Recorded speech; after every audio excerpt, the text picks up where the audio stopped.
Hi everyone, and welcome back to another Deercast discussions, again with Tom and me. Today we're going to talk about fixed power scopes, general discussion, and why we think that they are the unsung heroes of the scope world, the bargain of the century. A lot of people moved onto things like, something like this, Yep. the Z8i, sorry. You've got your sort of illuminated reticle. You haven't got your ballistic. That's basically what Adjustable. you don't have on it. Yeah, adjustable zoom, obviously. Illuminated, yeah. Parallax. Yeah. All the bells, all the whistles. But question is, do you actually need that? Well, and does it detract from some of the skill and joy of hunting? Mm-hmm. So to start on your first point, in terms of them being the bargain of the century, if you go on, well, even to buy a new fixed power 8x56 Schmidt and Bender, 400 quid, you could not buy a scope with adjustable magnification, illuminated reticle, ballistic turret that would have the same quality glass as you would with that fixed power 8x56 Schmidt and Bender. If you go online, eBay, Gun Trade, any your local gun shop, I bet as well, you will find some absolute bargains in terms of really good quality Schmidt and Bender, Zeiss, Swarovski scopes. Mm-hmm. They'll be fixed power, so they've fallen out of favour with people. But they'll be 6x42s, 7x40s, 8x56. I'm trying to think what other configurations out there I've seen. But they'll just be really good quality scopes, amazing glass. Absolutely. And most of them have still got like lifetime warranties on them as well. Yeah. And they'll be less than 400 quid, I imagine. Yeah, and they will never lose a penny in value. No. Whereas if you bought, this is £1,000 new, I dare say you'd get £750 for it on the second-hand market. Yeah. I dread to think how much depreciation a Swarovski has, over new. And I suppose that's more of an argument about second-hand scopes, but the real point is that fixed power scopes really stand the test of time. You don't lose any quality with them whatsoever. You can knock in a fence post with them. Pretty much. We'll test that. Maybe not with mine. With his scope. And arguably, like you say, they add more to the experience of hunting. Like the real problem, one of the big problems actually, I should say, I have with modern, should we say, scopes with adjustable, all the rest of it, is that it's more to go wrong. Yeah.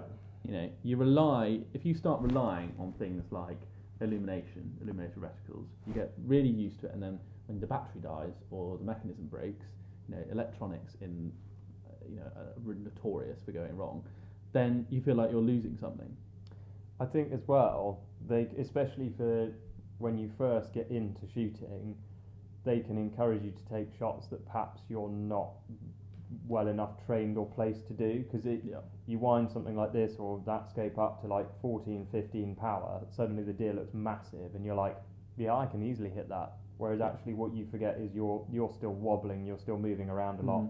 You might be able to see it and it might be chuffing massive in front of you, but actually you haven't factored in your bullet drop, or there's a twig in the way or something like that. Whereas a fixed power scope, I sometimes quite like them because they remind you of your own capability sometimes, and if you can see that deer and it does look tiny through your 6x42 or your 8x56 scope, you're like, actually I think I'm going to leave this one. Yeah. Absolutely. Whereas if you had an adjustable thing that went up to 25 power or whatever, you'd just crank that back up and be like, let's go for it.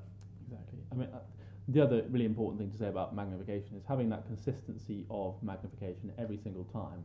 It kind of teaches your brain to range in your head, or it does for me at least, to know kind of what you can and can't shoot. If I look at a deer through my 7x42 scope and it's tiny, I know that it's too far away. But I'll know when it's at about 150 yards or closer. And you've got that kind of confidence there, and you haven't got the thing of like, I suppose the more you use these, the better you get at it. But a lot of the time, I'll put a variable power scope up to my eye, and I've left it on 12 power, and you'll lose that 2 seconds in winding it down that you need to take that shot. Yeah. And that for me kind of really detracts from them. Or you'll have the the BDC on 200 yards and you'll forget about it. Or there's just so much more to go wrong with one of these, and you've got to think more. And when you need to do those snap, especially in something like woodland or something like that, then it kind of detracts from me from the success of it. And I can't say honestly that I would have shot more deer with a modern, should we say, scope with all the bells and whistles than I do with my fixed power scope. We both got them still. Yeah, and to be fair, I purposefully chose a fixed power 8x56 to go on my lightweight Kitlauf because I think it just suits the rifle. It's lightweight, it's compact, it kind of just beautifully simple, and just I think complements the rifle.